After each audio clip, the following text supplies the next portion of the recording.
Quality maintain ചെയ്യുന്നതിന് വേണ്ടുന്ന എല്ലാ കാര്യങ്ങളിലും ജൂനിയർ എഞ്ചിനീയേഴ്സിന് വലിയൊരു സ്ഥാനമുണ്ട്. ക്വാളിഫൈഡ് ആൾക്കാർക്ക് പ്ലാനിങ് സെക്ഷനകത്ത് പോയി കഴിഞ്ഞാൽ ഡിസൈൻ വിങ്ങിലേക്ക് ഇപ്പോൾ പലരെയും പ്രത്യേകിച്ച് കൊടുക്കണം. അവർക്ക് നല്ലൊരു ഗൈഡൻസ് ഉണ്ടാകും, മുകളിൽ എക്സ്പീരിയൻസ് ആയിട്ടുള്ള ഓഫീസേഴ്സ് ഉണ്ടാകും. അപ്പോൾ അവരുടെ കീഴിൽ നല്ല രീതിയിലൊരു ഡിസൈനൊക്കെ ചെയ്യുന്നതിന് സാറ്റിസ്ഫാക്ഷനൊക്കെ ചെയ്യാൻ പറ്റും. അപ്പോൾ ശരിക്കും പറഞ്ഞാൽ ഡിഗ്രി ഹോൾഡറിലാണ് ഇതിനകത്ത് കയറാൻ പറ്റുന്ന ഒരു സാഹചര്യം എന്നുള്ളത്. പിന്നെ ഡിപ്ലോമ ഹോൾഡർ ആയിട്ട് നമ്മൾ കയറി കഴിഞ്ഞാൽ, ജൂനിയർ എഞ്ചിനീയറായിട്ട് കയറി കഴിഞ്ഞാൽ അസിസ്റ്റൻറ്റ് എഞ്ചിനീയറായിട്ട് പ്രൊമോഷൻ കിട്ടാനുള്ള സ്കോപ്പ് 2 രീതിയിലുണ്ട്. Hi, hello, welcome to civilians podcast. ഇന്നത്തെ നമ്മുടെ ഈ session specially SSC junior engineer പരീക്ഷയ്ക്ക് വേണ്ടി തയ്യാറെടുക്കുന്ന വിദ്യാർത്ഥികൾക്കായാണ്. SSC ജൂനിയർ എഞ്ചിനീയർ പരീക്ഷയെക്കുറിച്ചും ആ ഒരു പോസ്റ്റിനെ കുറിച്ചുമൊക്കെ നമ്മോട് സംസാരിക്കുന്നതിലേക്കായി ഇന്നൊരു വിശിഷ്ട വ്യക്തി നമ്മോടൊപ്പം എത്തിച്ചേർന്നിട്ടുണ്ട്. സെൻട്രൽ PWD ഫോമർ എക്സിക്യൂട്ടീവ് എഞ്ചിനീയറായ എഞ്ചിനീയർ KS ഹേമരാജ് സാറാണ് നമ്മോടൊപ്പം ഇന്ന് എത്തിച്ചേർന്നിട്ടുള്ളത്. സാറ് സെൻട്രൽ PWDയിൽ ജോയിൻ ചെയ്തത് ഒരു ജൂനിയർ എഞ്ചിനീയർ സിവിലായിട്ടാണ്. സാറ് തിരുവനന്തപുരം, പയ്യന്നൂർ, ചെന്നൈ, പോണ്ടിച്ചേരി, ഭോപ്പാൽ, ഹുബ്ലി, നിക്കോബാർ ഐലൻഡ്സ് തുടങ്ങിയ സ്ഥലങ്ങളിലൊക്കെ വർക്ക് ചെയ്തിട്ടുണ്ട്. അപ്പോൾ സാറിനെ ഞാൻ ഇന്നത്തെ പോഡ്കാസ്റ്റിലേക്ക് സ്നേഹപൂർവ്വം സ്വാഗതം ചെയ്യുന്നു. Welcome sir. നമസ്കാരം. ഇപ്പോൾ വളരെ സന്തോഷമുണ്ട് നിങ്ങളോടൊപ്പം പങ്കുചേരുന്നതിന്. പിന്നെ എൻ്റെ അനുഭവങ്ങളും മറ്റും പങ്കുവയ്ക്കുന്നതിനും ഒരു വേദി തന്നതിന് സിവിലിയൻസിനോടും നന്ദി പറയുന്നു. അടുത്ത് എന്തൊക്കെയാണോ കാര്യങ്ങൾ അറിയാനുള്ളത് പറയാം, ചോദിക്കാം. സാറിനോട് എനിക്ക് ആദ്യം ചോദിക്കാനുള്ളത്, സാറ് ജോലി ചെയ്തിരുന്ന ഡിപ്പാർട്ട്മെൻറ്റിനെ കുറിച്ചിട്ടാണ്. സെൻട്രൽ PWD ഡിപ്പാർട്ട്മെൻറ്റിനെ കുറിച്ചും പിന്നെ സാറ് വർക്ക് ചെയ്തിരുന്ന പോസ്റ്റിനെ കുറിച്ചുമാണ് ചോദിക്കാനുള്ളത്. എന്തൊക്കെയായിരുന്നു സാറ് ഫേസ് ചെയ്ത ചാലഞ്ചസും അതുപോലെ തന്നെ കാര്യങ്ങളുമൊക്കെ?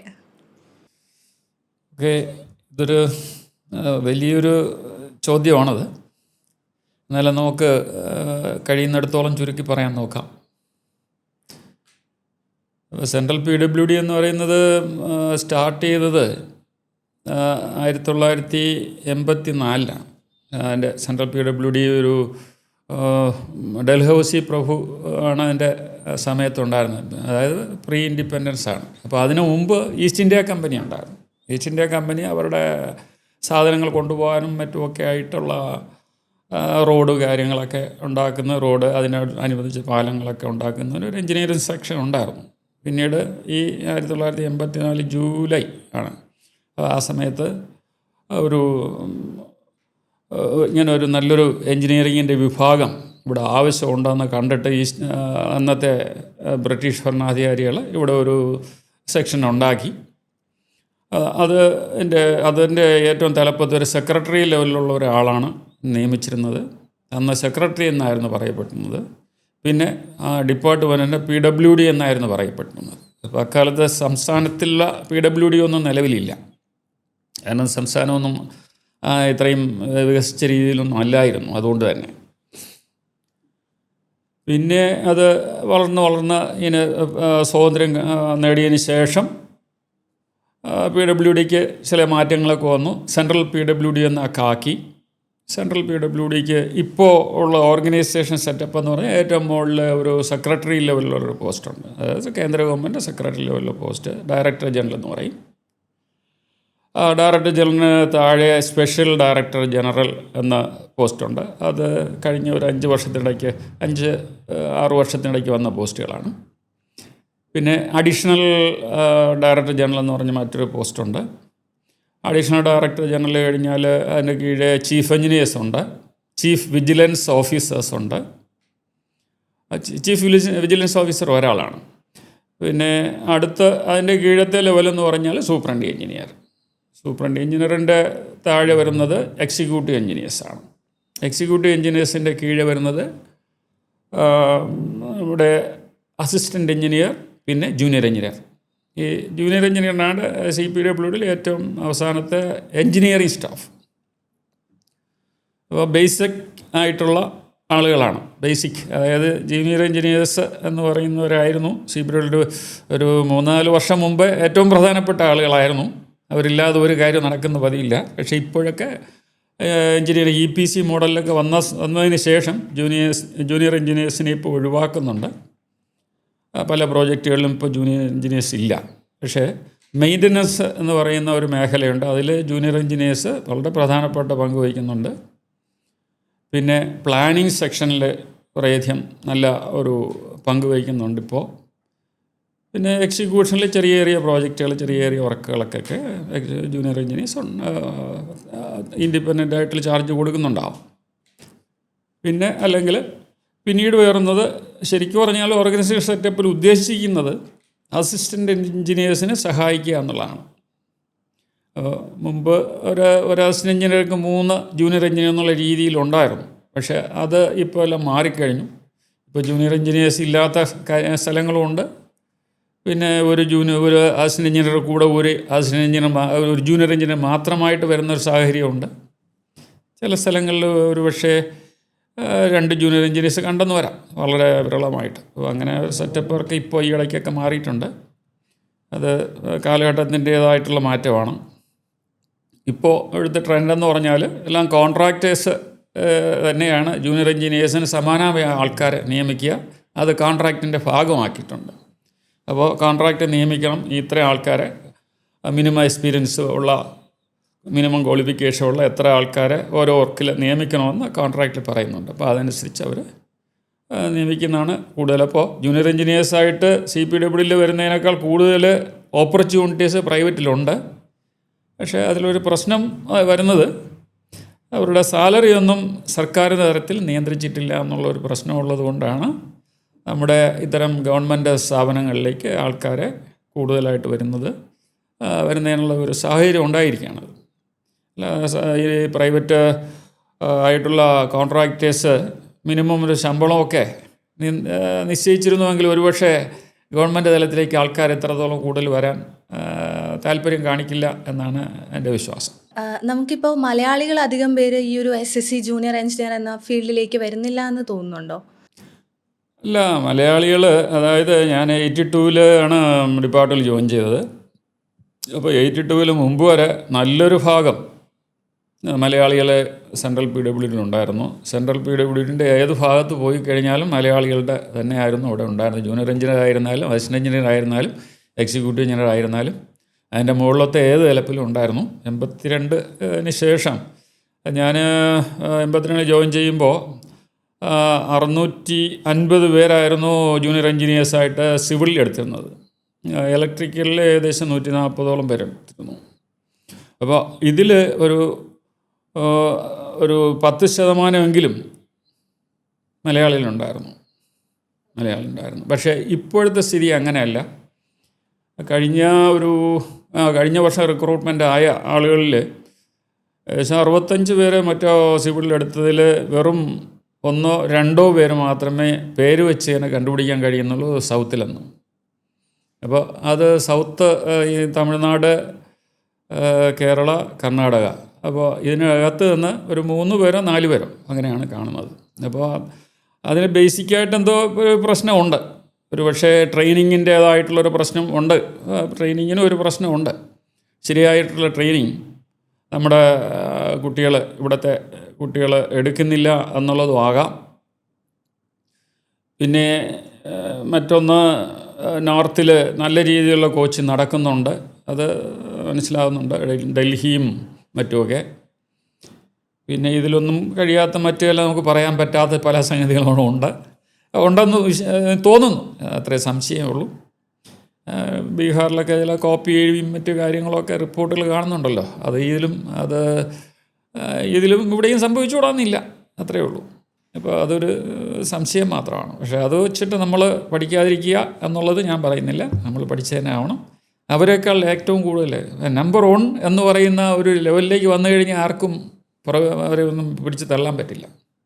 അപ്പോൾ നമ്മൾ അത്രത്തോളം സ്ട്രെയിൻ എടുത്ത് നല്ല രീതിയിൽ പ്രാക്ടീസ് ചെയ്ത് പഠിക്കുക, അതിന് നല്ല മാർക്ക് വാങ്ങുക, നല്ല റാങ്ക് ഏറ്റവും ടോപ്പിലേക്ക് വരിക. അവരെ പിന്നിലോട്ട് തള്ളാൻ മറ്റാർക്കും കഴിയില്ല. ഓക്കെ. ഇപ്പോൾ പഠിച്ചിറങ്ങുന്ന കുട്ടികൾ കൂടുതലും പ്രിഫർ ചെയ്യുന്നത് നമ്മുടെ കേരള PSC തന്നെയാണ്. കാരണം ഈ പറഞ്ഞ റീസൺസ് ആയിരിക്കും, അതോ ഇങ്ങനെ ഒരു പോസ്റ്റ് ഉണ്ട് അല്ലെങ്കിൽ SSC JEE കുറിച്ച് അധികം അറിയാത്തത് കൊണ്ടായിരിക്കില്ലേ? ഇല്ല, എനിക്ക് തോന്നുന്നത് ഇവിടെ ഇപ്പോൾ കേരളത്തിൽ കൂടുതൽ വേക്കൻസീസ് കിട്ടുന്നുണ്ടെന്ന് തോന്നുന്നു. പിന്നെ കുറച്ചുകൂടെ ഈസി ആയിട്ട് എക്സാം എഴുതി വരാൻ കഴിയുമോ എന്നൊരു സംശയം ഉണ്ട്. സ്റ്റാഫ് സെലക്ഷൻ കമ്മീഷനിലാകുമ്പോൾ കുറച്ചുകൂടി ടഫ് എക്സാമിനേഷനാണ്. പിന്നെ ആൾ ഓവർ ഇന്ത്യ ഉള്ള ആളുകളുമായിട്ട് കമ്പീറ്റ് ചെയ്യേണ്ടതുണ്ട്. അപ്പോൾ അത്രത്തോളം നല്ലൊരു സ്റ്റാഫ് വേണം. ആൾ ഓവർ ഇന്ത്യയിൽ ക്രീം ഓഫ് ദി പീപ്പിളാണ് എന്ന് പറയേണ്ടി വരും. ഏറ്റവും നല്ല രീതിയിൽ അറ്റൻഡ് ചെയ്യുന്ന ആളുകളൊക്കെ ആയിരിക്കും ഇതുപോലെ ഈ നമ്മുടെ സെൻട്രൽ SSCയിലേക്ക് വരുന്നത്. ഇതിപ്പോൾ കേരളത്തിനകത്താകുമ്പോൾ കേരളത്തിനകത്തുള്ളിലുള്ള ആ സ്റ്റാൻഡേർഡിൻ്റെ ഉള്ളിൽ നിന്ന് ഏറ്റവും നല്ല ആൾക്കാരാണ് വരുന്നത്. പക്ഷേ ഇവിടെ ആകുമ്പോൾ ത്രൂ ഔട്ട് ഇന്ത്യ എവിടെയൊക്കെ കോച്ചിങ് ഉണ്ടോ അല്ലെങ്കിൽ പഠിക്കുന്നുണ്ടോ ആ കുട്ടികളുടെ ഇൻ്റലിജൻസ് ലെവൽ ആ കാര്യങ്ങൾ എല്ലാം കൂടെ നോക്കിയിട്ടായിരിക്കണം സെലക്ഷൻ വരുന്നത്. അപ്പോൾ അതുകൊണ്ട് അവിടെ നിന്ന് സെലക്ഷൻ ആകുന്നവരുടെ എണ്ണവും കുറയുന്നുണ്ടാവും. ഒരുപക്ഷെ ആൾക്കാർ അവിടെ ഇത്രയും പ്രയാസമുള്ള സ്ഥലത്ത് പോകണമോ എന്നൊരു തോന്നൽ വരുന്നുണ്ടാവാം. പിന്നെ ചിലർക്കൊരു പ്രശ്നമുള്ളത്, പക്ഷേ മലയാളികൾക്ക് അത്രത്തോളം ഇല്ല എങ്കിൽ തന്നെയും, അതായത് ദൂരസ്ഥലങ്ങളിൽ ജോലിക്ക് പോകേണ്ട ഒരു സാഹചര്യം ഉണ്ട് എന്നൊരു സംശയം ചിലർക്കുണ്ടാകാം. പ്രത്യേകിച്ച് പെൺകുട്ടികളൊക്കെ ഉണ്ടാവാം. പക്ഷെ അതിൽ ഇനി ഇപ്പോൾ ഒന്നും കാര്യമില്ല. ഇപ്പോൾ മിക്കവാറുമൊക്കെ സൗത്തിൽ നിന്ന് സെലക്ട് ചെയ്യപ്പെടുന്ന ആൾക്കാരുടെ എണ്ണം കുറവായതുകൊണ്ട് നമുക്ക് ഇവിടെ നിന്ന് ഇപ്പോൾ എല്ലാം ജയിച്ച് വരുന്ന ആൾക്കാർക്ക് മാക്സിമം കേരളത്തിനകത്തോ അല്ലെങ്കിൽ തമിഴ്നാട്, ഇങ്ങനെ 2-3 സംസ്ഥാനത്തിൻ്റെ ഉള്ളിൽ വരെ പോയാൽ മതിയാവും എന്നുള്ള സാഹചര്യമാണ് ഇന്നുള്ളത്. പിന്നെ എൻ്റെ ഒരു സിസ്റ്ററിൻ്റെ മകൾ തന്നെ ഇവിടെ ഇപ്പോൾ ജോയിൻ ചെയ്തിട്ടുണ്ടായിരുന്നു. അത് അവൾ ഒരു 5 വർഷം മുമ്പാണ്. 8 വർഷം മുമ്പ് പുള്ളിക്ക് ആദ്യം ജോലി കിട്ടിയത് ഇവർ സെലക്ട് ചെയ്ത പ്ലേസ് ആസാമിലായിരുന്നു. പിന്നീട് നമുക്ക് ഒരു ആപ്ലിക്കേഷൻ കൊടുത്ത സമയത്ത് അവിടത്തേക്ക് വേറെ ഒരാൾ അപ്ലൈ ചെയ്തതുകൊണ്ട് ഇങ്ങോട്ട് പോസ്റ്റ് കിട്ടി. ഇങ്ങോട്ട് തിരുവനന്തപുരത്തേക്ക് പോസ്റ്റ് കിട്ടി. പുള്ളി ഇവിടെ കുറേ കാലം ഉണ്ടായിരുന്നു, തിരുവനന്തപുരത്തുണ്ടായിരുന്നു. ഇപ്പോൾ ബാംഗ്ലൂർ പോയിട്ടുണ്ട്. ബാംഗ്ലൂരിൽ നിന്ന് ഇപ്പോൾ ആൻഡമാനിൽ പോയിരിക്കുകയാണ്. ആൻഡമാനിൽ ഓൺ ഓപ്ഷനിൽ പോയതാണ്. അവിടെ എന്താണെന്ന് വെച്ചാൽ CPWDയെ സംബന്ധിച്ചിടത്തോളം അല്ലെങ്കിൽ സെൻട്രൽ ഗവൺമെൻറ് സർവീസിനെ സംബന്ധിച്ചിടത്തോളം അങ്ങനെ ഒരു ഗുണമെന്ന് എന്താണെന്ന് വെച്ചാൽ ഹാർഡ് ഏരിയ എന്ന് പറയുന്ന ചില പ്ലേസുകളുണ്ട്. പ്രത്യേകിച്ച് ആൻഡമാൻസ്, ലക്ഷദ്വീപ്, അങ്ങനെ ചില പ്രദേശങ്ങളുണ്ട്. അപ്പോൾ അവിടെ ജോലിക്ക്, പിന്നെ ബോർഡർ ഏരിയാസ്, അങ്ങനെ ചില സ്ഥലങ്ങളൊക്കെ ഉണ്ട്. അപ്പോൾ അവിടെയൊക്കെ ജോലി ചെയ്ത് കഴിഞ്ഞാൽ 2 വർഷത്തിന് ശേഷം നമുക്ക് എവിടെയാണ് വരേണ്ടത്, നമുക്ക് താല്പര്യമുള്ള നമ്മുടെ ഹോം പ്ലേസ് അല്ലെങ്കിൽ വേറെ ഏതെങ്കിലും പ്രിഫേർഡ് പ്ലേസ് ഉണ്ടെങ്കിൽ അങ്ങോട്ട് വരുന്നതിനുള്ള ഒരു ചാൻസ് കിട്ടുന്നുണ്ട്. അപ്പോൾ അതുകൊണ്ട് പലരും അങ്ങനെ പോകുന്നുണ്ട്. ഇപ്പോൾ പലരും അവിടെ ഓപ്റ്റ് ചെയ്ത് പോയി കഴിഞ്ഞിട്ട് തിരിച്ച്, അതേസമയം തിരുവനന്തപുരത്തിരിക്കുന്ന ആൾക്ക് തിരുവനന്തപുരത്തേക്ക് വരണം എന്നുണ്ടെങ്കിൽ 2 വർഷം കഴിഞ്ഞ് തിരിച്ചു വരാനുള്ള ചാൻസ് നമുക്ക് കിട്ടുന്നുണ്ട്. ഓക്കെ, പലരുടെയും സംശയമാണ് ഇപ്പം SSCJ എന്നുള്ള ഒരു ഓപ്ഷൻ സെലക്ട് ചെയ്യുമ്പോൾ ഇന്ത്യ ഒട്ടാകെ നമുക്ക് സഞ്ചരിക്കേണ്ടി വരുമോ എന്നുള്ളൊരു സംശയം എല്ലാവർക്കും ഉണ്ട്. അപ്പം അങ്ങനെ ഒരു സാഹചര്യം ഉണ്ടോ, അതോ നമുക്ക് ഇഷ്ടമുള്ള സ്ഥലത്ത്? അതായത് അസിസ്റ്റൻ്റ് എഞ്ചിനീയർ ലെവൽ വരെ ഇതിനകത്ത് നമുക്ക് നിൽക്കാൻ പറ്റും. അത് കഴിഞ്ഞാൽ പിന്നെ മിക്കവാറും ഒക്കെ വെളിയിൽ പോസ്റ്റിംഗ് പോകേണ്ടി വരും. എന്നാലും തിരിച്ചു വന്നാൽ ഇവിടെ ഇരിക്കാനുള്ള സൗകര്യങ്ങളുണ്ട്. ഒരു വർഷം 2 വർഷം കഴിഞ്ഞ് തിരിച്ചു വന്നു കഴിഞ്ഞാൽ ഈ പ്ലേസുകളിൽ തന്നെ, കേരളത്തിനകത്ത് തന്നെ മിക്കവാറും ഒക്കെ ഇരിക്കാൻ പറ്റും. കേരളത്തിനകത്തുള്ളവർക്ക് കേരളത്തിനകത്ത് ഇരിക്കാൻ കഴിയുന്ന ഒരു സാഹചര്യം ഉണ്ടെന്ന്. ഓക്കെ, ഇപ്പം SSCJ എന്ന ആ ഒരു പോസ്റ്റിൻ്റെ ഡെയിലി വർക്ക്സ് എന്തൊക്കെയായിരിക്കും വരുന്നത്? അവരുടെ ആ ഒരു ചുമതലകൾ എന്തൊക്കെയായിരിക്കും? SSCJയെ കുറിച്ച്, ജെയുടെ റെസ്പോൺസിബിലിറ്റി അല്പസ്വല്പം നമ്മൾ പറഞ്ഞു. അതിൽ പ്രധാനപ്പെട്ടത് ഈ ഡിപ്പാർട്ട്മെൻറ്റിലെ മെഷർമെൻറ്റ്, ഇത് എസ്റ്റിമേറ്റ് ഉണ്ടാക്കുക എന്നുള്ളൊരു പ്രധാനപ്പെട്ട ഒരു ജോലിയാണ്. പിന്നെ സൈറ്റ് സൂപ്പർവിഷൻ, പിന്നെ മൂന്നാമത്തത് ബിൽ പ്രിപ്പറേഷൻ എന്ന് പറയും. മെഷർമെൻറ്റ്സ് എടുക്കുക എന്നുള്ളത് പ്രധാനമായിട്ടൊരു ജോലി. പിന്നെ സൈറ്റ് റെക്കോർഡ്സ് ഒരു കോൺട്രാക്റ്റ് മെയിൻറ്റെയിൻ ചെയ്യുന്ന സമയത്ത് ഒരു സൈറ്റിൽ കുറേയധികം രജിസ്റ്ററുകളൊക്കെ എഴുതണം. സിമൻറ്റിൻ്റെ അക്കൗണ്ട് എഴുതണം, സ്റ്റീലിൻ്റെ അക്കൗണ്ട് എഴുതണം. അതായത് അക്കൗണ്ട് എന്ന് പറയുമ്പോൾ അത് എന്തുമാത്രം ഉപയോഗിച്ചു, എന്തുമാത്രം സൈറ്റിൽ കൊണ്ടുവന്നു, എന്തുമാത്രം ഉപയോഗിച്ചു, കൊണ്ടുവന്നു എന്നുള്ളതിൻ്റെ കണക്കുകളാണത്. അത് കൃത്യമായിട്ട് ചെയ്യേണ്ട ഒന്നാണ്. ഞങ്ങളുടെ സെൻട്രൽ വിജിലൻസ് ഓർഗനൈസേഷൻ ചില മാർഗ്ഗനിർദ്ദേശങ്ങൾ തന്നിട്ടുണ്ട്. അപ്പോൾ ആ മാർഗ്ഗനിർദ്ദേശം അനുസരിച്ച് കേന്ദ്രീയ എല്ലാ സെൻട്രൽ ഗവൺമെൻറ് ഡിപ്പാർട്ട്മെൻറ്റുകളും അവരവരുടെ ഡിപ്പാർട്ട്മെൻറ്റിൽ ഓരോരോ രീതികൾ രജിസ്റ്റർ എങ്ങനെ വേണമെന്നുള്ളതൊക്കെ നിർബന്ധം പറയുന്നുണ്ട്. അതിന് മോഡൽ ഫോംസ് എല്ലാം ഇഷ്യൂ ചെയ്തിട്ടുണ്ട്. അത് പണ്ട് മുതലേ ഉള്ളതാണ്. അത് സെൻട്രൽ PWD ഉണ്ടായാലും മുതലേ ഇങ്ങനെ പണ്ട് ബ്രിട്ടീഷുകാർ തന്നെ ചില രീതിയിലൊക്കെ റെക്കോർഡുകൾ മെയിൻറ്റെയിൻ ചെയ്യുന്നു പറയുന്നുണ്ട്. ഏകദേശം അത് ഇപ്പോഴും തുറന്നു വരുന്നുണ്ട്. വേറൊന്നുമല്ല, കറപ്ഷൻ കുറയ്ക്കുക എന്നുള്ളത് തന്നെയാണ്. ആരെങ്കിലും എന്തെങ്കിലും കറപ്ഷൻ നടത്തുകയാണെങ്കിൽ അത് എവിടെയെങ്കിലും ഒരു രജിസ്റ്ററിൽ അതിൽ നിന്ന് കണ്ടുപിടിക്കാൻ പറ്റും. അതായത് ആവശ്യത്തിന് സിമൻറ്റ് കൊണ്ടുവരാതെ വർക്ക് ചെയ്യുക, അങ്ങനെയാണെങ്കിൽ അത് എവിടെയെങ്കിലും കണ്ടുപിടിക്കാൻ പറ്റും. റെക്കോർഡിലൊക്കെ നോക്കിയിട്ട് കണ്ടുപിടിക്കാൻ പറ്റും. ബില്ലിൻ്റെ കണക്കും അതിൻ്റെ രജിസ്റ്ററിൻ്റെ കണക്കും കാര്യങ്ങളൊക്കെ നോക്കിയിട്ട് കണ്ടുപിടിക്കാൻ പറ്റും. അപ്പോൾ അതിനു വേണ്ടിയുള്ള ഒരു ബേസിക്കായിട്ടുള്ള റെക്കോർഡ്, അതായത് ക്വാളിറ്റി മെയിൻറ്റെയിൻ ചെയ്യുന്നതിന് വേണ്ടുന്ന എല്ലാ കാര്യങ്ങളിലും ജൂനിയർ എഞ്ചിനീയേഴ്സിന് വലിയൊരു സ്ഥാനമുണ്ട്. ബേസിക് റെക്കോർഡ്സ് മെയിൻറ്റെയിൻ ചെയ്യുക. പിന്നെ നല്ല ക്വാളിഫൈഡ് ആൾക്കാർക്ക് പ്ലാനിങ് സെക്ഷനകത്ത് പോയി കഴിഞ്ഞാൽ ഡിസൈൻ വിങ്ങിലേക്ക് ഇപ്പോൾ പലരെയും പ്രത്യേകിച്ച് കൊടുക്കണം. അപ്പോൾ ഡിസൈൻ വിങ്ങിൽ പോകുന്നവർ ഡിസൈൻ അലവൻസ് എന്ന് പറഞ്ഞ ചെറിയൊരു എമൗണ്ട് കിട്ടുന്നുണ്ട്. അങ്ങനെയൊക്കെ ചെയ്യുന്നുണ്ട്. അത് അവർക്ക് പലരൊക്കെ ഇൻട്രസ്റ്റ് ആയിട്ട് ചെയ്യുന്നുണ്ട്. ഡിസൈൻ ചെയ്യുന്നതിനുണ്ട് RCC ഡിസൈൻ. പിന്നെ അവർക്ക് നല്ലൊരു ഗൈഡൻസ് ഉണ്ടാകും. മോഡൽ എക്സ്പീരിയൻസ് ആയിട്ടുള്ള ഓഫീസേഴ്സ് ഉണ്ടാകും. അപ്പോൾ അവരുടെ കീഴിൽ നല്ല രീതിയിലൊരു ഡിസൈനൊക്കെ ചെയ്യുന്നതിന് ഒരു സാറ്റിസ്ഫാക്ഷനൊക്കെ ചെയ്യാൻ കഴിയും. ഓക്കെ സാറ്, ഇപ്പോൾ സാറിൻ്റെ ഈ ഒരു കരിയറിൽ എന്തൊക്കെ ചാലഞ്ചസ് ആണ് ഫേസ് ചെയ്തിട്ടുള്ളത് ഈ ഒരു പോസ്റ്റിൽ? ജൂനിയർ എഞ്ചിനീയേഴ്സിൻ്റെ ലെവലിൽ അത്രയും വലിയ ചാലഞ്ചസ് ഒന്നും ഇല്ല. നമുക്ക് എന്ന് പറഞ്ഞാൽ ഒരു അസൈൻ ചെയ്യുന്നൊരു ജോലി ചെയ്യുക എന്നുള്ളത് മാത്രമാണ്. അത്രയേ ഉള്ളൂ അവരുടെ ഡ്യൂട്ടി. ഇപ്പോൾ പറയുന്നത് കാരണം എല്ലാവരും അതിൻ്റെ അസൈൻ ചെയ്യുന്നതിനുള്ള മാർഗ്ഗനിർദ്ദേശങ്ങൾ മാനുവൽ എന്ന് പറയുന്ന സംഗതിയുണ്ട്. CPWDക്ക് ഒരു മാനുവലുണ്ട്. അത് CPWDയിൽ ഉപയോഗിക്കും. അതുപോലെ തന്നെ റെയിൽവേസിലെ എല്ലാ ഡിപ്പാർട്ട്മെൻറ്റുകൾക്കും ഓരോ മാനുവലുണ്ട്. ആ മാനുവൽ അനുസരിച്ച് വർക്ക് ചെയ്ത് കഴിഞ്ഞാൽ ഒരു ബുദ്ധിമുട്ടുമില്ല, ചെയ്യാൻ പറ്റും. പിന്നെ പലപ്പോഴും അത് മാനുവൽ വായിക്കാതെയും ചെയ്യുന്ന ആളുകളൊക്കെ ഉണ്ട്. അത് ഏത് രീതിയിൽ അതിനെ അപ്രോച്ച് ചെയ്യണമെന്നുള്ളത് മാനുവലിൽ കിട്ടും. പിന്നെ ഏത് രീതിയിൽ സ്പെസിഫിക്കേഷൻസ് ഫോളോ ചെയ്യണമെന്നുള്ളത് ഞങ്ങൾക്ക് CPWD ഒരു സ്പെസിഫിക്കേഷൻസ് ബുക്ക് കൊടുത്തിട്ടുണ്ട്. ആ സ്പെസിഫിക്കേഷൻസ് ബുക്ക് ഇപ്പോൾ കേരള ഗവൺമെൻറ്റും അംഗീകരിച്ചിട്ടുണ്ട്. അത് വെച്ചിട്ടാണ് ഇവിടുത്തെ വർക്കുകൾ ചെയ്യുന്നത്. അപ്പോൾ സാങ്കേതികമായിട്ടുള്ള കാര്യങ്ങളിൽ ഈ മെഷർമെൻറ്റ്സ്, അത്തരം കാര്യങ്ങൾ, അതായത് എങ്ങനെയാണ് വർക്ക് ചെയ്യേണ്ടത്, എങ്ങനെയാണ് മെഷർമെൻറ്റ്സ് എടുക്കേണ്ടത്, അത്തരം കാര്യങ്ങൾ നമ്മൾ ആ സ്പെസിഫിക്കേഷൻസ് ഉപയോഗിച്ച് ചെയ്യും. പിന്നെ ഇതിനെ നിയമപരമായിട്ട് ഈ ഒരു കോൺട്രാക്റ്റ് മാനേജ് ചെയ്യുന്ന കാര്യങ്ങൾ മാനുവലിൽ പറഞ്ഞിട്ടുണ്ട്. അപ്പോൾ നിങ്ങൾ ഏത് രീതിയിലാണ് മെഷർമെൻറ്റ് ഇത് ബുക്കുകൾ എങ്ങനെ ഹാൻഡിൽ ചെയ്യണം, അങ്ങനത്തെ കാര്യങ്ങൾ. നമ്മുടെ ഒരു രജിസ്റ്റർ എങ്ങനെയാണ് വെച്ചിട്ടുണ്ടെങ്കിൽ രജിസ്റ്റർ വേണമെന്ന് പറയുന്ന കാര്യങ്ങളെല്ലാം മാനുവലിൽ പറയുന്നുണ്ട്. അപ്പോൾ ആ രജിസ്റ്റർ ആരൊക്കെ ചെക്ക് ചെയ്യണമെന്നൊക്കെ ഇതൊക്കെ ഉണ്ട്. പിന്നെ രജിസ്റ്റർ എഴുതി കഴിഞ്ഞാൽ ആരാണ് കയ്യിൽ വെച്ചേക്കേണ്ടതെന്നൊക്കെ നിയമങ്ങൾ ഇതെല്ലാം മാനുവൽ പറയുന്നുണ്ട്. അത് നോക്കിക്കഴിഞ്ഞാൽ അത് വായിച്ചതിന് ശേഷം നമുക്ക് കാര്യങ്ങൾ ഈസിയായിട്ട് ചെയ്യാൻ പറ്റും. അതിലൊന്നും പേടിക്കേണ്ട കാര്യമൊന്നുമില്ല ആരും. ഓക്കെ, ഇപ്പം SSC ജൂനിയർ എഞ്ചിനീയർ എന്നുള്ള ഒരു പോസ്റ്റ് നമ്മൾ സെലക്ട് ചെയ്യുമ്പോൾ നമുക്ക് എന്തൊക്കെ ബെനിഫിറ്റ്സ് ആണ് കിട്ടുന്നത്? ജൂനിയർ എഞ്ചിനീയേഴ്സ് എന്ന് പറയുമ്പോൾ ബെനിഫിറ്റ്സ് എന്ന് പറയുമ്പോൾ പ്രധാനപ്പെട്ടത് ശമ്പളം തന്നെയാണ്. ശമ്പളവും അലവൻസും കിട്ടും.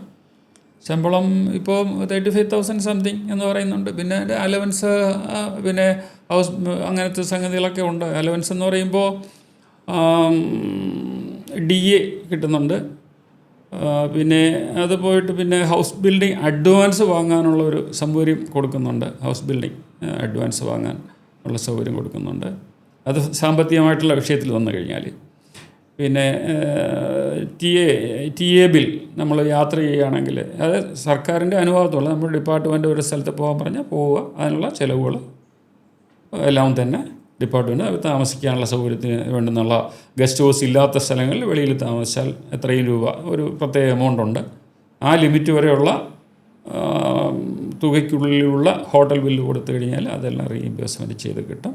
പിന്നെ യാത്ര തിരിക്കുന്നതിന് മുമ്പ് അപ്രൂവ് ചെയ്ത യാത്രയാണെങ്കിൽ നേരത്തെ തന്നെ എസ്റ്റിമേറ്റ് കൊടുത്തു കഴിഞ്ഞാൽ അതിൻ്റെ കുറച്ച് പൈസ ഒരു അഡ്വാൻസായിട്ടും TA ബിൽ അഡ്വാൻസും കൊടുക്കുന്നു. അതൊക്കെയുണ്ട്. അപ്പോൾ അത് സാമ്പത്തികമായിട്ടുള്ള രീതി. പിന്നെ ടെക്നിക്കൽ എന്ന് പറഞ്ഞാൽ മറ്റേ ജോലിയുടെ സംഗതി അല്ല, ബെനിഫിറ്റിനെ കുറിച്ച് പറഞ്ഞു കഴിഞ്ഞാൽ ജോബ് സാറ്റിസ്ഫാക്ഷൻ. നമുക്ക് ഒരു കണക്കിന് സ്വതന്ത്രമായിട്ട് വർക്ക് ചെയ്യാൻ പറ്റുന്നൊരു ഡിപ്പാർട്ട്മെൻറ്റാണ് സെൻട്രൽ ഗവൺമെൻറ്റിൻ്റെ പരിധിയിൽ വരുന്നത്. മറ്റാൾക്കാർ രാഷ്ട്രീയമായിട്ടുള്ള ആൾക്കാരുടെ ഇടപെടലൊന്നും വലുതായിട്ട് ഇല്ല, ഇതുവരെ ഇല്ല, അതുണ്ടാവില്ല സാധാരണ. പിന്നെ ചില പ്രോജക്റ്റുകളിലൊക്കെ പോയി കഴിഞ്ഞാൽ നല്ല രീതിയിലുള്ള ഒരു സന്തോഷം ഉണ്ടാകും. ഒരു പ്രോജക്റ്റ് നമ്മൾ ചെയ്തു എന്നുള്ളൊരു സന്തോഷം വരും. വലിയ പ്രോജക്റ്റുകളും വരാം, ചെറിയ പ്രോജക്റ്റുകളും വരാം. മെയിൻ്റനൻസ് എന്ന് പറയുന്ന ഒരു പ്രധാനപ്പെട്ട ഭാഗമുണ്ട്. അപ്പോൾ അവിടെ പോകുമ്പോൾ ആളുകളുമായിട്ടുള്ള ബന്ധപ്പെടുന്ന അതിലൊരു സന്തോഷം കിട്ടിയെന്ന് വരും.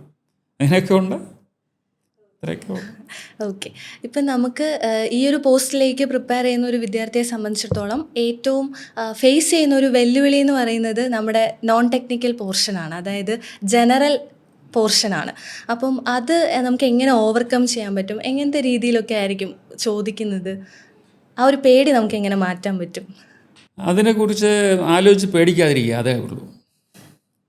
അപ്പോൾ അതിൽ ഞാൻ പറയുന്നത് അപ്പോഴൊക്കെ ഉള്ള ഏറ്റവും പ്രധാനപ്പെട്ട ഈ ലാൻഡ് സ്ലൈഡ് വിഷയം, അത്തരം കാര്യങ്ങൾ, രാഷ്ട്രീയ കാര്യത്തിനേക്കാൾ പ്രധാനം നമ്മുടെ കാര്യങ്ങൾ മിക്കവാറും ചോദിക്കുന്നത് ലാൻഡ് സ്ലൈഡ്, ഹറിക്കെയിൻ, പാരിസ്ഥിതിക പ്രശ്നങ്ങളുമായിട്ട് ബന്ധപ്പെട്ടുള്ള കാര്യങ്ങൾ, വേസ്റ്റ് മാനേജ്മെൻറ്റുമായിട്ട് വരുന്ന ചർച്ചകളും കാര്യങ്ങളും, അതൊക്കെ ഒന്ന് ശ്രദ്ധിക്കുക. അത് കാരണം നമ്മുടെ സമൂഹത്തിൻ്റെ ശരിയായ ഒരു നിലനിൽപ്പിന് ആവശ്യപ്പെട്ട കാര്യങ്ങൾ ആണ്. രാഷ്ട്രീയം ഇതിനകത്തോട്ട് വരുന്നില്ല. ഏത് പ്രധാനമന്ത്രിയൊന്നും ചോദിക്കുകയൊന്നുമില്ല, ഏത് മന്ത്രിയാണെന്നും ചോദിക്കുകയൊന്നുമില്ല. നമ്മൾ ഇത്തരം കാര്യങ്ങൾ അറിയും, ജനറൽ നോളജ് ചോദിക്കുക കവറൊക്കെ. നമ്മുടെ ഈ ഗ്ലോബൽ വാർമിങ്ങിനെ കുറിച്ചോ, അതുകൊണ്ട് നമ്മുടെ ഇവിടെയൊക്കെ എന്തൊക്കെ ചെയ്യുന്നുണ്ട്, മരത്തിൻ്റെ പ്രൊട്ടക്ഷൻ, അല്ലെങ്കിൽ മരം മുറിക്കുന്നതിനെ കുറിച്ചുള്ള അത്തരം ചർച്ചകൾ കാര്യങ്ങളൊക്കെ കാണുക. പിന്നെ അത് ഒരു ജനറൽ നോളജ് വഴിയിൽ. പിന്നെ നമ്മളൊരു കോമൺ സെൻസ് വീഴുന്ന മാതിരി ഒരു ഡെവലപ്പ് ചെയ്യുക, നമുക്ക് മനസ്സ് വരണം. ഒരു കപ്പിൽ വെള്ളമുണ്ട്, ഇങ്ങനെ ചരിച്ചു കഴിഞ്ഞാൽ വെള്ളം കീഴ് വീഴുമെന്ന് നമുക്ക് സാധാരണ വരുന്ന ഒരു ഇത് തന്നെയാണ്. അപ്പോൾ അത്തരം കാര്യങ്ങളിൽ ഒരു ജനറൽ ഇൻ്റലിജൻസ് ചെക്ക് ചെയ്യുന്ന വിധത്തിലായിരിക്കും അതിനുള്ള ചോദ്യങ്ങൾ വരിക. ഒരു വേറെ കൂടുതലായിട്ടൊന്നും അതിൽ പേടിക്കേണ്ട കാര്യമില്ല. അപ്പോഴൊക്കെ ഈ ഇടയ്ക്കൊക്കെ വന്നിട്ടുള്ള അത്തരം പൊതുവായിട്ടുള്ള കാര്യങ്ങൾ ഒന്ന് മനസ്സിലാക്കുക, അത്രയേ ഉള്ളൂ. പിന്നെ ലാംഗ്വേജ് നമ്മൾ സെൻട്രൽ ഗവൺമെൻറ്റിൻ്റെ ഏത് ഡിപ്പാർട്ട്മെൻറ്റിൽ പോയി കഴിഞ്ഞാലും പ്രധാനമായിട്ട് CPWD തന്നെ അവർ ഇപ്പോൾ ഒരു ഹിന്ദി വൽക്കരണം നടന്നുകൊണ്ടിരിക്കുകയാണെന്ന് പറയാം. എന്നാൽ ഇംഗ്ലീഷ് വിട്ടുകളയാൻ പറ്റില്ല. ഇംഗ്ലീഷാണ് പ്രധാനം ഇപ്പോൾ കാണുന്നത്. ഫസ്റ്റ് ഇംഗ്ലീഷാണ്. ഹിന്ദിയിലോട്ട് മാറ്റിയ ട്രാൻസ്ലേഷൻസ് ബുക്കുകളൊക്കെ ഉണ്ട്. എന്നാലും അവർ പറയുന്നത് എന്തെങ്കിലും രണ്ടിനുമായിട്ട് എന്തെങ്കിലും വ്യത്യാസം ഉണ്ടെങ്കിൽ ഇംഗ്ലീഷ് വെർഷൻ പ്രിവൈൽസ് എന്ന് പറയും. അപ്പോൾ ആദ്യം വായിക്കേണ്ടത് ഇംഗ്ലീഷാണ്. പിന്നീട് അത് ഇംഗ്ലീഷ് അറിയാത്തവർ ഹിന്ദി വായിക്കണം. പിന്നെ സർക്കാരിൻ്റെ ഇപ്പോൾ കേന്ദ്ര സർക്കാരിൻ്റെ ഒരു പദ്ധതി അനുസരിച്ച് എല്ലാവരും ഹിന്ദിയിൽ പല കാര്യങ്ങളും ചെയ്യണമെന്നൊക്കെ പറയുന്നുണ്ട്, നിർബന്ധം പിടിക്കുന്നുണ്ട്. അപ്പോൾ അതുകൊണ്ട് ഹിന്ദിയും നമ്മൾ പലപ്പോഴും ഉപയോഗിക്കേണ്ടി വരുന്നുണ്ട്. പ്രത്യേകിച്ച് എക്സിക്യൂട്ടീവ് എഞ്ചിനീയർ ലെവലിലുള്ള പോസ്റ്റുകളിലൊക്കെ പോയി കഴിഞ്ഞാൽ കൃത്യമായിട്ട് ഹിന്ദി വേണം, അല്ലെങ്കിൽ അവിടെ അതിൽ നിൽക്കാനുള്ള ബുദ്ധിമുട്ട് വരും. പലപ്പോഴും നോട്ട് ഷീറ്റ്സ് അങ്ങനത്തെ പല കാര്യങ്ങളിലുമൊക്കെ കഴിയുന്നിടത്തോളം ഹിന്ദി വാക്കുകൾ ഉപയോഗിക്കണം എന്നുള്ളൊരു നിർബന്ധം കാണുന്നുണ്ട്. അത് ഒരു പക്ഷേ രാഷ്ട്രീയമായിരിക്കാം, അത് നമുക്ക് ഇവിടെ ചർച്ച ചെയ്യാൻ പറ്റുന്ന കേസല്ല. എന്തായാലും ഇംഗ്ലീഷ് പ്രധാനമാണ്. ഇംഗ്ലീഷിൽ ഗ്രാമർ കുറേയധികം ഒരു കണക്കിനെങ്കിലും നല്ലൊരു ഗ്രാമർ, നല്ലൊരു ലാംഗ്വേജസ് അറിയാവുന്നുള്ളവർക്ക് വലിയ ബുദ്ധിമുട്ടുണ്ടാവില്ല. അപ്പോൾ അതിന് കുറച്ച് സ്കില്ലുണ്ടാക്കേണ്ടി ഇരിക്കുന്നു. ഇപ്പോൾ ഞാൻ കണ്ടിടത്തോളം കുട്ടികൾ ഈവൻ BTech പഠിച്ച് വരുന്ന കുട്ടികൾക്കൊന്നും അത്രത്തോളം ഇംഗ്ലീഷിനോട് അത്രയും മതിപ്പില്ലെന്ന് എനിക്ക് തോന്നുന്നത്. അത്രത്തോളം വലിയൊരു സ്റ്റാൻഡേർഡ് ഉള്ളതായിട്ട് എനിക്ക് തോന്നുന്നില്ല. അപ്പോൾ അത് അവർ കുറച്ചുകൂടെ സ്കില്ല് ഡെവലപ്പ് ചെയ്യണം. ഒരു ബേസിക്കായിട്ടുള്ള സ്കില്ലാണ് അതിൻ്റെ ആവശ്യം. ബേസിക് അഡ്വാൻസ്ഡ് ആയിട്ട് ഒരു അതൊന്നുമല്ല വേണ്ടത്. ബേസിക് ഗ്രാമറാണ്. ഗ്രാമറുമായിട്ട് ബന്ധപ്പെട്ടുള്ള ഒരു സെൻറ്റൻസിനെ എങ്ങനെ ഉണ്ടാക്കണം, സെൻറ്റൻസിൽ ഒരു വാക്ക് എങ്ങനെ പ്രയോഗിക്കണം, അങ്ങനത്തെ കാര്യങ്ങളാണ്. അതൊരു സാധാരണ രീതിയിലുള്ള വരുന്നത്. പിന്നീട് ബാക്കി വരുന്ന കാര്യം, ബാക്കി കൂടുതൽ സാങ്കേതികമായിട്ട് വാക്കുകളും കാര്യങ്ങളും ഡിപ്പാർട്ട്മെൻറ്റിൽ ട്രെയിനിങ് വന്നതിന് ശേഷമേ ഉള്ളൂ. ഇപ്പോൾ കോമൺ ആയിട്ട് ജനറലായിട്ട് ഒരു സാധാരണ ഒരു +2 ലെവലിലുള്ള ഒരു നോളജ്, അതായത് സെൻട്രൽ CBSEയിൽ +2 പഠിക്കുന്ന അത്രയും കാര്യങ്ങൾ പഠിച്ചാൽ മതി. പിന്നെ ലിറ്ററേച്ചറൊന്നും പഠിക്കേണ്ടെന്ന കാര്യമൊന്നുമില്ല. ലിറ്ററേച്ചർ എന്ന് പറഞ്ഞാൽ കഥയും സ്റ്റോറിയും ഒന്നും പഠിക്കേണ്ട കാര്യമില്ല. ഗ്രാമർ ബേസ്ഡ് അത്തരം ഓരോ സെൻറ്റൻസ് അങ്ങനെ ജനറേറ്റ് ചെയ്യാമെന്നുള്ള അത്തരം കാര്യങ്ങളിൽ മാത്രമേ ഇതിൻ്റെ ആവശ്യം വരുന്നുള്ളൂ. അല്ലാതെ ഉൽപ്രേക്ഷയും ഉപമയും കാര്യങ്ങളൊന്നും ഇതിലൊന്നും ആരും ചോദിക്കുകയൊന്നുമില്ല. അത് അവരുടെ ആ സിലബസിൽ നിന്ന് മനസ്സിലാക്കുകയും ചെയ്യാം. ഓക്കെ. സാറിൻ്റെ ഇത്രയും വർഷത്തെ ഈ ഒരു കരിയറിൽ സാറിന് മറക്കാൻ പറ്റാത്ത എന്തെങ്കിലും എക്സ്പീരിയൻസ് ഉണ്ടായിട്ടുണ്ടോ? അതൊന്ന് ഷെയർ ചെയ്യാമോ? പല എക്സ്പീരിയൻസും ഉണ്ട്. അതിൽ ഒരെണ്ണം ആദ്യം പറയാം. ഞാൻ പോണ്ടിച്ചേരിയിൽ 82 ജോയിൻ ചെയ്തു. അവിടെ ഒരു യൂണിവേഴ്സിറ്റി, അവിടെ ഇപ്പോൾ സെൻട്രൽ യൂണിവേഴ്സിറ്റിയാണ്. അന്ന് പക്ഷേ അതെ, സെൻട്രൽ യൂണിവേഴ്സിറ്റിയുടെ ക്യാമ്പസ് അതിൻ്റെ കൺസ്ട്രക്ഷൻ 89 നടന്നത്. 89 അവിടെ കൺസ്ട്രക്ഷൻ നടക്കുന്ന സമയത്തുള്ള ചെറിയൊരു ഇൻസ്റ്റൻസാണ്. അപ്പോൾ അവിടെ വെള്ളം കിട്ടുന്നതിന് ബുദ്ധിമുട്ടുള്ള സ്ഥലമാണ്. എനിക്ക് 8 കിലോമീറ്റർ കാമ്പൗണ്ട് വാൾ ഉണ്ടാക്കുന്നതിൻ്റെ നിർമ്മാണ ചുമതലയാണ്. അപ്പോൾ ഞാൻ അത് വെറും കശുവണ്ടി തോട്ടവും പിന്നെ നിലക്കടല കൃഷിയൊക്കെ ഉള്ള സ്ഥലമായിരുന്നു. അപ്പോൾ അതിൻ്റെ പരിസര ഭാഗത്തിൽ എല്ലാ ബൗണ്ടറിയും ഐഡൻറ്റിഫൈ ചെയ്തിട്ട് അതിൻ്റെ മുകളിൽ ഐഡൻറ്റിഫൈ ചെയ്യാൻ വേണ്ടി റവന്യൂ അതോറിറ്റീസ് വരും. അവരുമായിട്ട് കോർഡിനേറ്റ് ചെയ്യണം, അവരോട് പോകും. പിന്നെ ചില ഈ കോൺട്രാക്ടേഴ്സ്, ഒരു കോൺട്രാക്ടറുണ്ട്, കോൺട്രാക്ടർ കാമ്പൗണ്ട് വാൾ ചെയ്യുന്നുണ്ട്. കോൺട്രാക്ടർക്ക് ഒരു 3-4 പിള്ളേരൊക്കെ ഉണ്ട്, സൈറ്റ് എഞ്ചിനീയേഴ്സ്. അന്ന് ടെക്നിക്കലായിട്ടുള്ള ക്വാളിഫൈഡ് ആയിട്ടുള്ള ആൾക്കാരൊന്നും വന്നില്ല. അതൊരു പയ്യനുണ്ടായിരുന്നു. അപ്പോൾ ആ പയ്യൻ ഒരിക്കൽ എന്നെ കാണുമ്പോൾ വിളിച്ചോളും. എന്നെ കണ്ടു കഴിഞ്ഞാൽ സൈറ്റിൽ നിന്ന് വിടും. അപ്പോൾ അത് എന്താണെന്ന് വെച്ചാൽ അതിൻ്റെ കാരണമുണ്ട്. ഞാനവിടെ പോകുന്ന സമയത്ത് ഈ ബ്രിക്സ് സാധാരണ വെള്ളം നനച്ചിട്ട് വേണം കെട്ടേണ്ടത്. ഇവർക്ക് വെള്ളത്തിൻ്റെ സപ്ലൈ ഇല്ലാത്ത സമയത്ത് എന്ത് ചെയ്യും, അതങ്ങ് വെച്ച് കെട്ടും. കാരണം ഇവർക്കൊരു ടാർഗറ്റ് കൊടുത്തിട്ടുണ്ട് ഈ സൂപ്പർവൈസേഴ്സിന്. നിങ്ങൾ ഇത്രയും പണി ചെയ്യിപ്പിച്ചിരിക്കണമെന്ന് കോൺട്രാക്ടർ പറഞ്ഞിരിക്കും. അപ്പോൾ അയാൾക്ക് വെള്ളം ഉണ്ടോ ഇല്ലയോ എന്നുള്ളത് നോക്കുന്നത് വെള്ളം കൊണ്ടുവരുന്ന കോൺട്രാക്ടറാണ്. കോൺട്രാക്ടർ സപ്ലൈ ചെയ്യണം. അയാൾ വെള്ളത്തിൻ്റെ സപ്ലൈ ചെയ്തില്ല എന്നുണ്ടെങ്കിൽ എന്ത് ചെയ്യും, ഇവൻ ആദ്യം ഇത്രയും പണി ചെയ്തില്ലെങ്കിൽ അവൻ്റെ പണി പോകും എന്നുള്ള പേടിയിൽ ഉള്ളത് വെച്ച് എല്ലാം വെച്ച് ചെയ്യാൻ നോക്കും. അപ്പോൾ ഞാൻ എന്താ ചെയ്യുന്നത് വെച്ചാൽ, ഇതുപോലെ കാണുന്ന ദിവസം അവിടെ വന്നിട്ട് ചോറിൽ നിന്ന് തള്ളും, അതിൽ കഴിഞ്ഞാൽ കീഴും. പിന്നെ രണ്ടാമത്തെ ദിവസം 3-ാമത്തെ ദിവസം ഞാൻ അവനെ കണ്ടപ്പോൾ ഒരു കല്ലെടുത്തിന് എറിഞ്ഞ് ഓടിക്കുമെന്ന് പറഞ്ഞു. അപ്പോൾ അന്ന് അവൻ ഓടി അവിടെ. അതിന് ശേഷം ഒരു 5 വർഷം കഴിഞ്ഞതിന് ശേഷം നെയ്വേലി ലിഗ്നൈറ്റ് കോർപ്പറേഷനിൽ ഞാൻ അങ്ങനെ സാധാരണ വീട്ടിലേക്ക് വരുന്ന സമയത്ത് ബസ്സിലൊന്ന് ഇറങ്ങി അങ്ങനെ ചായ കുടിക്കുന്ന സമയത്ത് അവൻ ഓടി വന്നിട്ട്, സാർ അന്ന് എന്നെ കല്ലുണ്ട് എറിഞ്ഞ് ഓടിച്ചതുകൊണ്ട് ഞാനിവിടെ രക്ഷപ്പെട്ടു, ഇവിടെ വന്ന് ചെറിയ കോൺട്രാക്ടറായിരുന്നു. അപ്പോൾ അതാണ് ഒരു പ്രധാനപ്പെട്ട എനിക്ക് സന്തോഷം തോന്നിയ നിമിഷമാണത്. അപ്പോൾ ഞാൻ ശാസിച്ചതുകൊണ്ടും മറ്റും രക്ഷപ്പെട്ട ആളുകളിൽ ഒരാളാണത്. ഓക്കെ. അപ്പോൾ അതാണ് സാറിൻ്റെ ജീവിതത്തിൽ മറക്കാൻ പറ്റാത്തൊരു എക്സ്പീരിയൻസ്. ഓക്കെ. ഇപ്പോൾ നമുക്ക് SSCJ എന്നുള്ള ഓപ്ഷൻ ചൂസ് ചെയ്യുമ്പോൾ നമുക്ക് എന്തൊക്കെ പ്രൊമോഷൻ അവസരങ്ങളാണ് വരുന്നത്? ആ ഒരു സ്ട്രക്ചർ, പ്രൊമോഷൻ സ്ട്രക്ചർ അതായത് ഗ്രാജുവേറ്റ്സിന് സെൻട്രൽ ഗവൺമെൻറ്റിൻ്റെ എഞ്ചിനീയർ സർവീസിനുള്ളിലുള്ള ഏറ്റവും ആദ്യത്തെ ചാൻസ് എഞ്ചിനീയർ സർവീസ് എക്സാമിനേഷനാണ്. അത് ഏറ്റവും നല്ല ഹൈലി ഒരു ടെക്നിക്കൽ നോളജ് മാത്രമല്ല, ഇൻ്റലക്ച്വൽ ലെവലിലും നല്ല രീതിയിൽ ചെയ്യാൻ കഴിയുന്ന ആളുകൾക്ക് അതിൽ കൂടെ കയറി വരാം. ഏറ്റവും നല്ല ചാൻസ് അതാണ്. എഞ്ചിനീയറിംഗ് സർവീസ് IES എന്ന് പറയും. അപ്പോൾ അതിൽ കൂടെ ഗ്രൂപ്പ് A എംപ്ലോയീസ് ആണ് അതിൽ കൂടെ വരുന്നത്. അവരെ ആദ്യം പോസ്റ്റ് ചെയ്യുന്നത് അസിസ്റ്റൻ്റ് എക്സിക്യൂട്ടീവ് എഞ്ചിനീയർ എന്ന ഒരു കാറ്റഗറിയിലാണ്. അപ്പോൾ അവർക്കൊരു 2 വർഷത്തോളം അവർക്ക് ട്രെയിനിങ് ഉണ്ട്. അതിൻ്റെ ഡൽഹിയിൽ ഗാസിയാബാദ് എന്ന് പറയുന്നൊരു സ്ഥലത്ത് നമ്മുടെ ട്രെയിനിങ് ഇൻസ്റ്റിറ്റ്യൂട്ടുണ്ട്, സെൻട്രൽ PWDയുടെ. അവിടെ നമ്മുടെ സെൻട്രൽ PWD മാത്രമല്ല, മറ്റു പല department of central water commission അവിടെയെല്ലാം വരുന്ന ഈ എഞ്ചിനീയറിംഗ് ഇതുപോലെ സർവീസസിൽ കൂടെ വരുന്ന ആൾക്കാരെ ട്രെയിനിങ് കൊടുക്കുന്ന സ്ഥലം അവിടെയാണ്. അപ്പോൾ അവിടെ 2 വർഷത്തോളം ട്രെയിനിങ് ഉണ്ട്. അതിനകത്ത് അവിടെ പഠിക്കുന്നതെന്ന് പറഞ്ഞാൽ കോൺട്രാക്ടറെ എങ്ങനെ മാനേജ് ചെയ്യാം, കോൺട്രാക്ട് മാനേജ്മെൻറ്റാണ് പ്രധാനപ്പെട്ട വിഷയം. പിന്നെ ടെക്നിക്കൽ എന്ന് പറയുന്നത് കുറച്ച് സാധാരണ എല്ലാവരും പഠിച്ചതിന് ഇനി കുറച്ചുകൂടെ കൂടുതലും റിഫ്രഷ്മെൻറ്റ് മാതിരിയുള്ള ട്രെയിനിങ് ഉണ്ടാകും. അപ്പോൾ അതാണ് ഏറ്റവും ഫസ്റ്റ്. അപ്പോൾ അവർ ഈ അസിസ്റ്റൻ്റ് എക്സിക്യൂട്ടീവ് എഞ്ചിനീയറായിട്ട് വന്നു കഴിഞ്ഞാൽ അവർക്ക് വീണ്ടും ഒരു 4 വർഷത്തിനുള്ളിൽ ഡയറക്റ്റായിട്ട് എക്സിക്യൂട്ടീവ് എഞ്ചിനീയർ പോസ്റ്റ് വരും. എക്സിക്യൂട്ടീവ് എഞ്ചിനീയർ പോസ്റ്റ് എന്ന് പറയുന്നത് വളരെ റെസ്പോൺസിബിൾ ആയിട്ടുള്ളൊരു പോസ്റ്റാണ് സെൻട്രൽ PWDയിലും അതുപോലെ തന്നെ നമ്മുടെ ഇതിന് സമാനമായിട്ടുള്ള സെൻട്രൽ വാട്ടർ കമ്മീഷൻ അങ്ങനെയുള്ള പോസ്റ്റുകളിലെല്ലാം തന്നെ. അപ്പോൾ assistant executive engineer then executive, അതാണ് ഒരു ഡിഗ്രി ഹോൾഡർ എന്നുള്ള ലെവലിൽ ഉള്ളവർക്ക് ഈ സെൻട്രൽ എഞ്ചിനീയറിംഗ് ഡിപ്പാർട്ട്മെൻറ്റിലുള്ള സ്കോപ്പ്. പിന്നെ ഡിപ്ലോമ ലെവൽ പ്ലസ് ഇപ്പോൾ ക്വാളിഫിക്കേഷൻ കൂടെ പറയുന്നത്. മുമ്പ് ഞാനൊക്കെ വരുന്ന സമയത്ത് വെറും ഡിപ്ലോമ മാത്രമായിരുന്നു എൻ്റെ entrance category, qualification, entrance eligibility qualification. ഇപ്പോൾ കുറച്ച് എക്സ്പീരിയൻസ് പറയുന്നുണ്ട്, ഡിഗ്രി ഹോൾഡർ പ്ലസ് ഇത് പറയുന്നുണ്ട്. അപ്പോൾ ശരിക്കും പറഞ്ഞാൽ ഡിഗ്രി ഹോൾഡറിൽക്കാണ് ഇതിനകത്ത് കയറാൻ പറ്റുന്ന ഒരു സാഹചര്യം എന്നുള്ളത് ശരിക്കും പറഞ്ഞാൽ. പിന്നെ അതിൻ്റെ ഉള്ളിൽ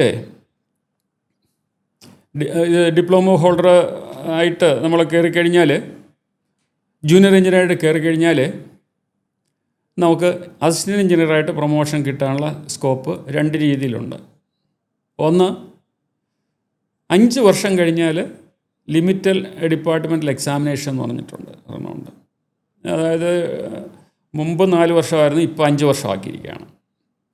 അപ്പോൾ ലിമിറ്റഡ് എന്ന് പറഞ്ഞാൽ അതിനകത്തുള്ള ജൂനിയർ എഞ്ചിനീയേഴ്സിന് താല്പര്യമുണ്ടെങ്കിൽ അപേക്ഷിച്ച് കഴിഞ്ഞാൽ ആ ഒരു എക്സാമിനേഷൻ എഴുതാം. ഡിപ്പാർട്ട്മെൻറ്റിൻ്റെ ഉള്ളിൽ ഉള്ളൊരു എക്സാമിനേഷനാണ്. അതും മുമ്പൊക്കെ സ്റ്റാഫ് സെലക്ഷൻ കമ്മീഷനിലായിരുന്നു, ഇപ്പോൾ വീണ്ടും ഡിപ്പാർട്ട്മെൻറ്റിലേക്ക് മാറിയെന്നാണ് എൻ്റെ അറിവ്.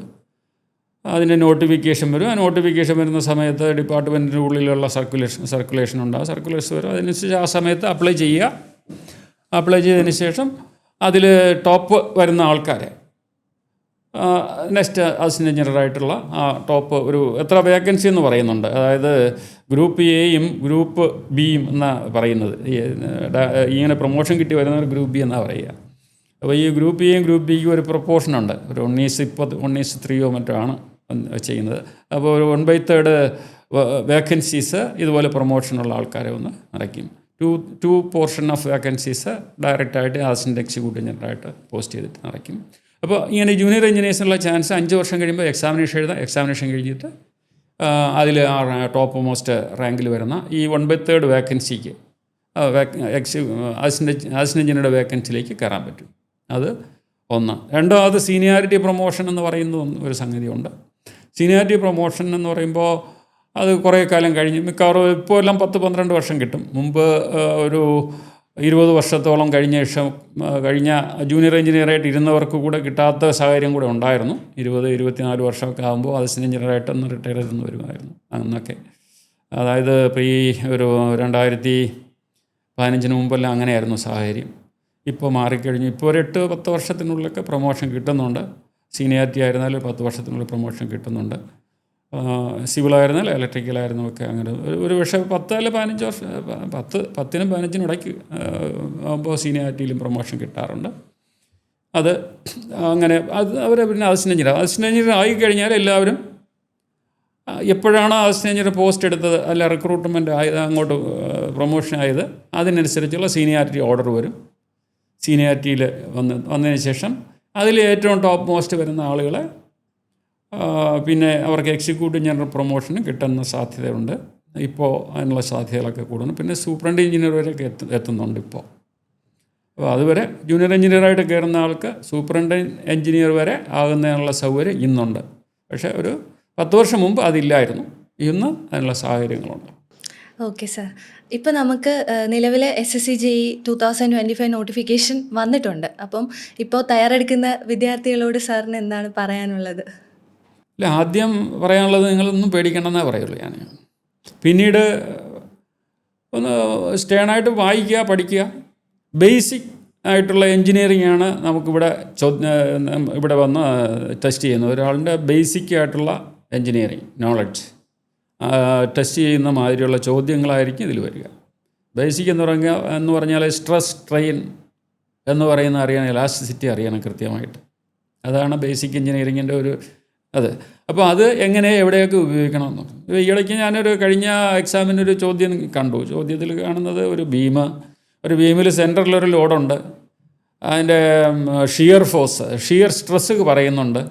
അങ്ങനെ ആകുമ്പോൾ ലോഡ് എത്രയാണെന്ന് ചോദിച്ചിരിക്കുന്നത്. വളരെ സിമ്പിളായ ക്വസ്റ്റ്യനാണ്. പക്ഷേ അറിയണം ഇത് എന്താണ് ഷിയർ സ്ട്രെസ് എന്ന് അറിയണം, എന്താണ് ഷിയർ ഫോഴ്സ് എന്നറിയണം, എന്താണ് ലോഡിംഗ് എന്നറിയണം, എന്താണ് സ്പാൻ എന്നറിയണം, മിഡിൽ ലോഡിംഗ് എന്ന് പറഞ്ഞാൽ എന്താണെന്ന് അറിയണം. ഇത്രയും കാര്യങ്ങൾ ബേസിക്കാണ്.